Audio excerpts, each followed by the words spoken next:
Before we get into this dope interview we got with Big Kannon, I want to remind you guys we'll be in Newark, New Jersey with our live event February 18th, 3:30. The address is 972 Broad Street, Newark, New Jersey. So make sure you come out and support that. It's a free comedy event. Also, March 11th in Lower Manhattan, we will have another comedy event free. It is all free, man, and we want you guys to get involved. We're going to have a segment where everybody has a chance to state their opinion on some of the topics that we talked about. But just remember, everything's going to be in a comedy context, so if you're easily offended, this event ain't for you. Make sure you follow us on Instagram, Twitter, JLEGEND100, and on Facebook, JLEGEND Effect, for more details on the Manhattan event.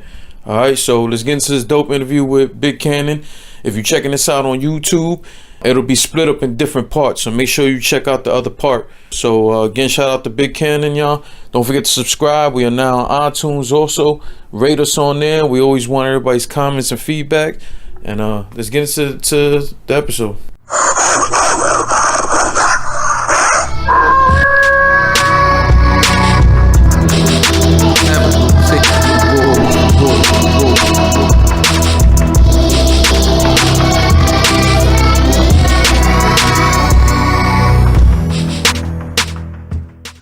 Shout out to the Street Rules, man. We on the phone right now with Chicago's own Big Kannon. What's poppin', man? How you doing? I'm blessed, man. What's poppin'? More or less, what section of the Chicago you from, man? South Side, Wild Hunters area, man. Definitely familiar with a lot of the gang culture over there, correct? Oh, yeah. Around my way, we had MCs over there. We had Four Corner Hustlers right downstate. So, I mean, it was a mixture. It was like a melting pot. Like Chicago is like a melting pot of gangs. It ain't like one or two. It's like just a melting pot of gangs. For you coming up, how much did that interfere with your everyday life? Well, me, I was a kid that, I wanted to do what I wanted to do. So I was always, dealing with the guys or whatever like that. I mean, I seen a lot of gang activity. I was around a lot of niggas that was doing gang shit, but, I stayed away from that pretty much. I was mainly just the nigga that everybody was cool with. I never had beef with, niggas like that. Everybody fucked with me pretty much. So, for the most part, it didn't bother me. I was just cool with everybody. I mean, I seen it all. I was out there, with them when they was doing certain shit, but I wasn't actually involved in, the gang life or whatever, you know what I'm saying? So I would say it was impactful only because it let me see a different side of things. It let me know what ways to go. It let me see that, what was for me or what I was able to accomplish and shit. So for the most part, man, I say it was impactful because it let me see a different side of the world. Was there any OGs around who maybe see you start slipping a little bit and pull you like, yo, man, you need to chill? Actually, yeah, man. It was a guy on my block, Dwayne. Dwayne was like, he probably hear this and be like, that nigga crazy, but yeah, Dwayne was, he was older. He was older than us all, and he was doing that shit. Like, he was out there on the street, and I used to be at this nigga crib, 10, 11 years old, just at his crib, but past like 12, 1 o'clock, just doing what I wanted to do, drinking, all that shit, and he just told me, like, I had a passion for rap, and at that time, I was rapping that young, so at that time, everybody on the block knew me for wanting to rap, so that's the way that the whole block pushed me. So the whole block pushed me to do that. So that's why I stayed focused on. That's dope. I'm from Harlem. Me growing up was pretty much like that to a certain degree. I had certain older cats who pull our coat, or if they was doing the same dirt we was doing, what they would just do was pull us over and give us some game, or pull us to the side and let us know when we going too far.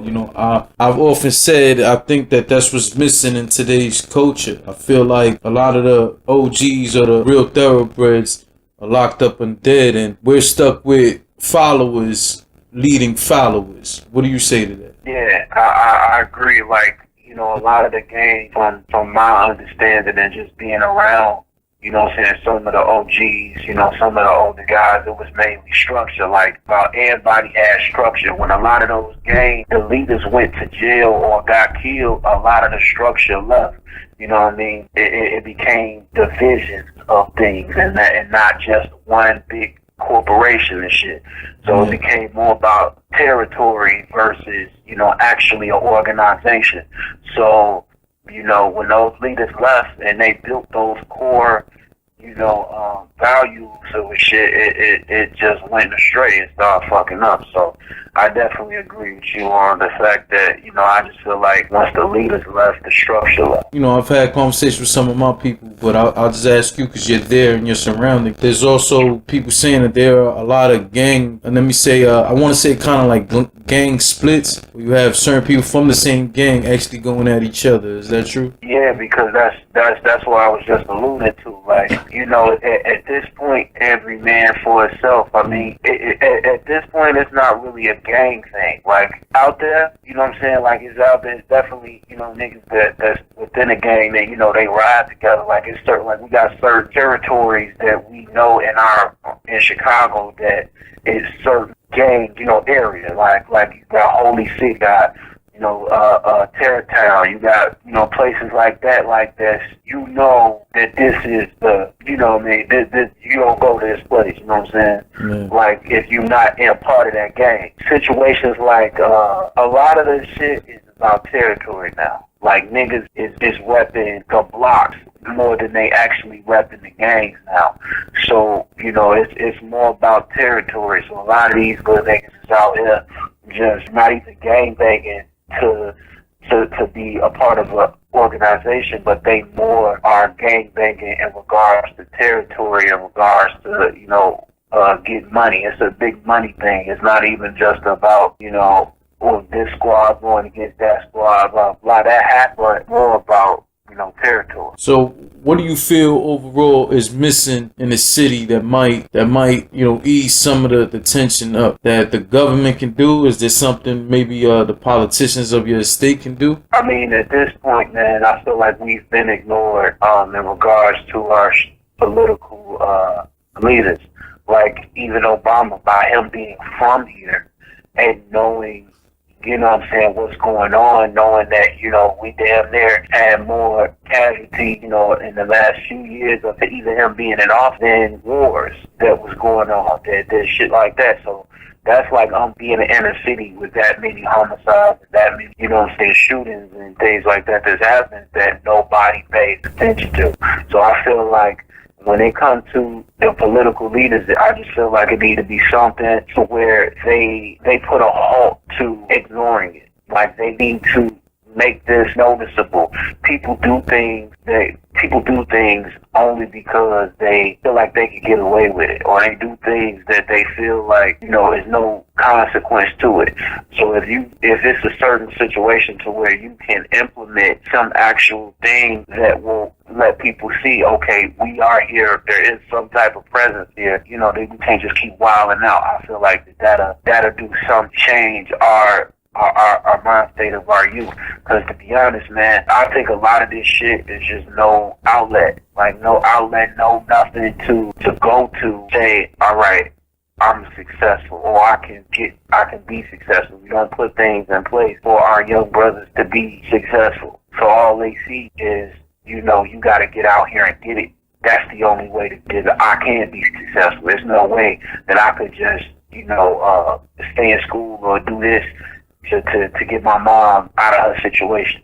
So I just feel like it's a matter of circumstance and environment, but I feel like if there are things that are put in place to where they can find an outlet or see things as an outlet, I think things have changed. Well, I agree with you on that, but I have to also say it's so much of it that we ourselves have to be accountable for, though, man. I agree, because I feel like no matter what poverty-stricken neighborhood you're from, if there can be even a rec center where you can spend more time there playing games and whatever, that's less time that you out here in the street acting up. You know what I'm saying? I get that. As well as having little other places that can teach you maybe some computer skills or resume writing or anything of this nature. That's very much needed. I agree with you. Job opportunities are very much needed. But we can't ever ignore how we are responsible for our own actions. I come myself from I grew up in the 90s. I was born in the 80s, grew up in the 90s, 2000s. I was in the streets heavy. One of the greatest days in my life, I say, besides my children being born, is the day that I really realized that I am accountable for my own action. And that changed a lot of things. It changed my mentality, and it started putting me in a space where I opened my mind up to newer things, newer places, things of this nature. How much of it do you think people really do need to start taking accountability for their own action? See, I understand accountability, but here's my thing with that. If everything that we do as a people, everything that we've done since we were born is a learned act. So if you are constantly seeing these things and you constantly are in the midst of these things, then you have no other option but to emulate these things. Like it's not something that this is what you were taught. This is what, and obviously we have, I'm not saying that, people are, robots and can't think for themselves, but if this is the only way that you see people being successful, is this nigga on the block, or this nigga, out here, drug dealers and pimps and all of this stuff, if this is the way that you will grow up, and you haven't been taught anything different, or you don't even have to look at anything different because this is what you see as successful, then it goes a little further than accountability. I feel like it goes of this, like, it is sad to say, but it is a product of your environment. Like if you take a black born brother and you put him in China, that black brother doesn't have as many of the same ethnic backgrounds, or he won't know what it is to be a black dude. He'll know Chinese. He'll know what it is to be a Chinaman, because that's all he knows, because that's all he was exposed to. He will grow up, think like, talk like, act like a Chinaman. So if you put a young fragile mind in the inner city of Chicago, all they know is drill. All they know is this, because we haven't shown them anything else that's successful. Yeah, I definitely agree. And like I said, I was that. You know what I'm saying? I'm from Harlem. I'm from the heaviest, part where that crack era was retarded. So I fell into the same things, you know what I'm saying? I never used no drugs, but, I fell into the streets doing all the crazy shit that go along with it. I agree with you 100%. I just feel like sometimes we do have a portion of I'm Puerto Rican, by the way. There's a good amount of Spanish and blacks who I feel sometimes just use certain things as an excuse. So I guess that's what I was really trying to say. Like, there are some people who are capable, but they choose not to. They just want to use the excuse instead of trying. So I agree with you saying, like, if this is what you grew up around, this is what you're going to emulate. I definitely agree. But for them dudes who don't even try to do anything different, I feel a different way about it. And I agree on that. Like, I'm not saying if you grew up in the hood, you will be the most gangsterist nigga or whatever. What I'm alluding to is to the fact of, what do you expect? Yeah. You know what I'm saying? What do people expect from a young brother who sees his mother, not being able to provide for their family, their dad not around, their dad is doing the same things that their dad did, and that cycle is trickled down to him, and he see the block, and he see niggas out here getting it. He see niggas with the rims, see niggas with the cars, see niggas with the bitches, with the money, and the only way he sees that they're getting it is this certain way. He's going to emulate that, or he's going to make a rendition of how they did it, transform it to how he's going to do it, and he's going to go. But I'm not saying that that's what every nigga does. You know what I'm saying? You have those cases and I would like this a lot more than what people will report. There are a lot of ways to where you will get that young brother that was grew up in the hood, have his mother, have his father, have those situations to where he does not get involved with, with the nonsense, and ends up, being a doctor, or ends up, something bigger. Those situations happen too, but I'm saying people try to put the negative light on the hood. I want them to also see that silver lining of those individuals that are not like that, and also understanding why we are like that. All right, y'all, let's take a quick break from this episode to listen to some of Big Cannon's music. Make sure you check him out on SoundCloud and on datpiff.com. Check out the song.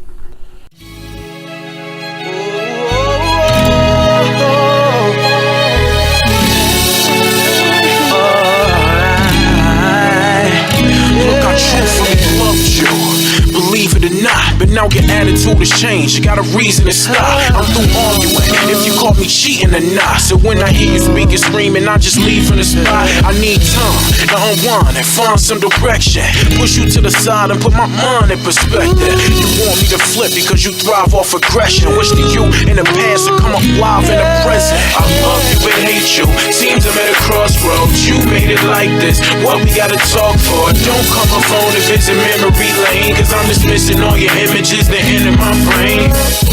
It's strange, I ain't think we would part, but as the days go on, shit I'm thinking is smart. Even though I know this gon' be tough to say, I got to, plus I love you enough to say. Keep on fighting and fussing in this relationship and it won't change. I'm tired of this shit and I just gotta get rid of this emotional strain, cause it seems we never worked out and we worked through from the start. I'll make a suggestion, darling, no question. We need to break apart, cause this ain't working. This ain't working now. This ain't working now like I thought it would. This ain't working now. Yeah, it's for the best.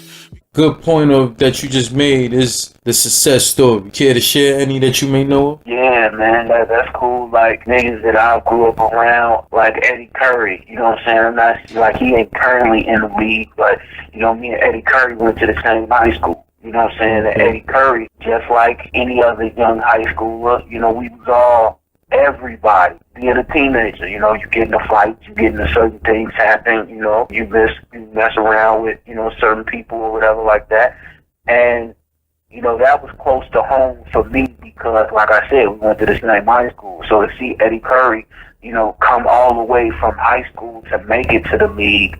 He went to the league, you know, had a few successful years and things like that before he had an ailment that took him out the league. Before that, you know, say he was on his way to doing well, you know what I mean? And just making it to the league, us being able to see somebody from the block make it to the league, that, you know, beautiful, you know what I mean? Yeah. Seeing Lupe Fiasco, like Lupe, like I feel like a lot of people don't even know how, you know, Lupe ain't just no square. Like he's not a nerd. Like he's not, when people say these things or they look at him, you wouldn't even think that he was out there on the street or he was involved with certain niggas that was out there on the street, but he was. And when you see niggas like that, I was around them types of individuals. You know, I went to school, or we were in the same school district. We knew these niggas, you know what I mean? And to see them come from where they went to now multi-millionaires and, you know, selling thousands or millions of records, you know, that's definitely something we can attain. I mean, Derrick Rose went to Simeon. Simeon ain't no Catholic school. You know, shit go down. You know what I'm saying? Shit go down in Chicago.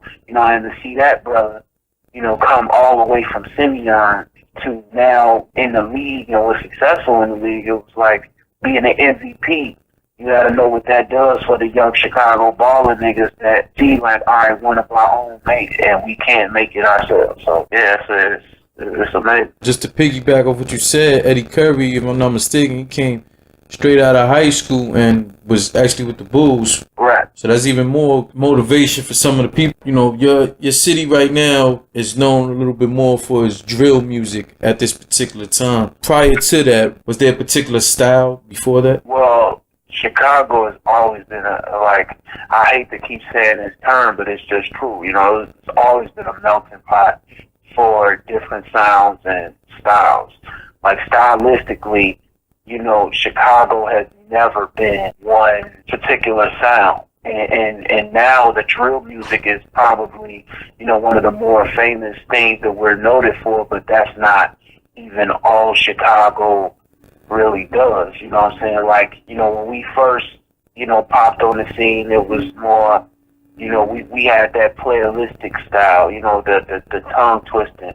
You know, that's what we had really got known for, you know, with Twister and Do or Die, Crucial Conflict. You know, when those guys came out, you know, they were, you know, and they weren't the first, but they were, you know, ones that Chicago gravitated towards like heavily. And that was the style that we all leaned on at first. But, you know, we had Common at that time that sounds nothing like Twister. Common is nothing like that. He sounds completely different. I didn't even know for a long time he was even from Chicago. Right. Common is nothing like Twister. You know, Kanye is nothing like Twister. I mean, you know, as well as the Brat, nothing like those other people. So, I mean, we have the big, just like gumbo of different styles here. Like, because Chicago it derives from so many different origins. You got the South is here. You got some Southerners here. You got, you know, some East Coast, you know, rappers here. You got, you know, it's a lot of different shit. It's just a melting pot of individual styles. So we don't have, like, I don't think that we have one set style. When it comes to the drill music, that is something that we can pretty much say that we invented, though. What was your introduction to hip-hop? Can you remember that? What was, like, the first joint that made you want to do it yourself? What was crazy is, you know, that's like I said earlier, I started rapping early. I started rapping, like, super early. So when I was 9 was when I first wrote my first rap, you know what I'm saying, when I was 9. So at that time, the song, like, you know, I was in the midst of, you know, the Tupac and Biggie shit. You know, I was a young buck, you know what I'm saying, listening and watching that transpire. So I was hurt when, you know, both of them dudes died. And, you know, Tupac had got shot on my birthday. You know what I'm saying? Wow. Like he had got shot.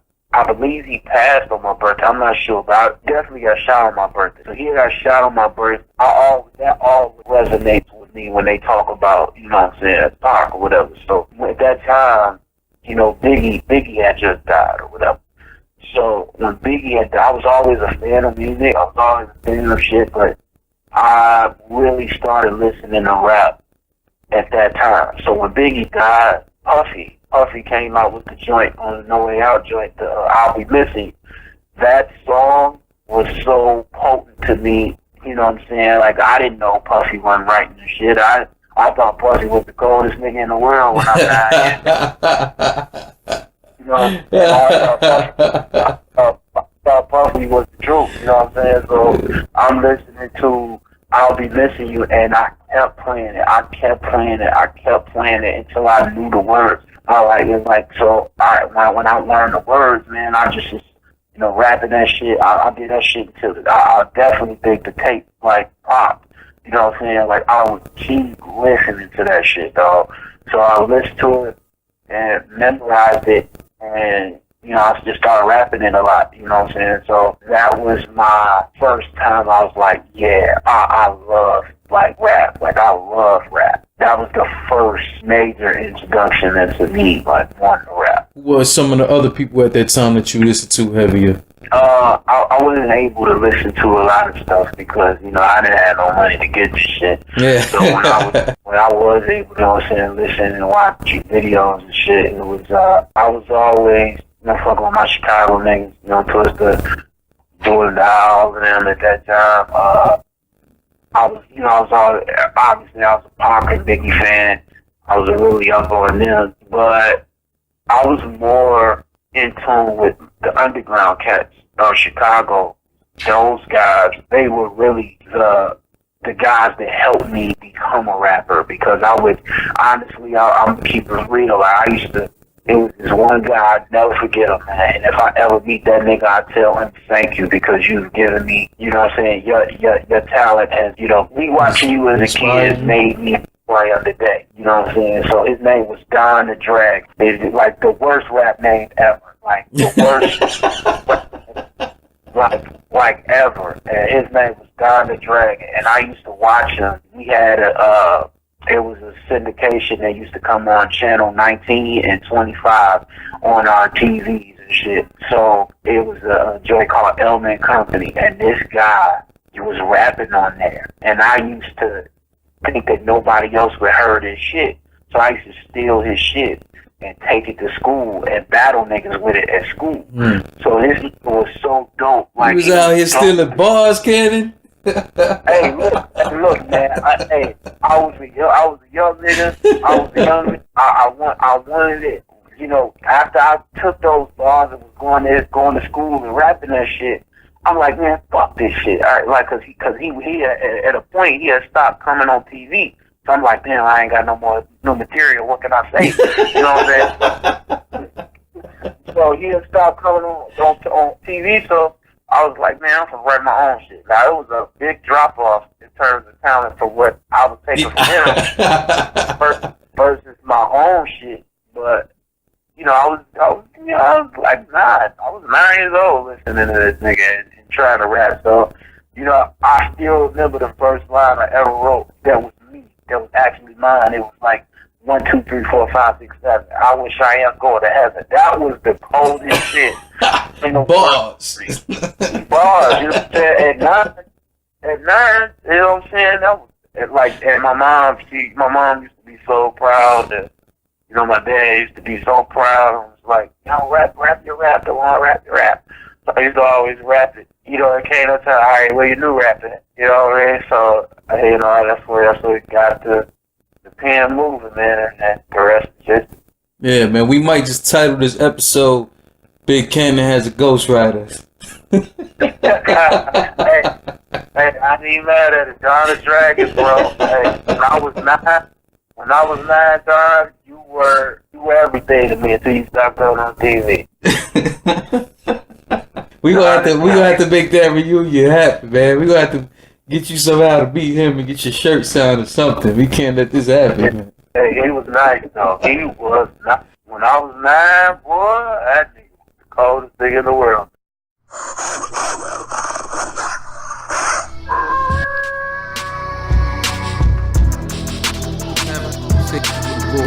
Whoa.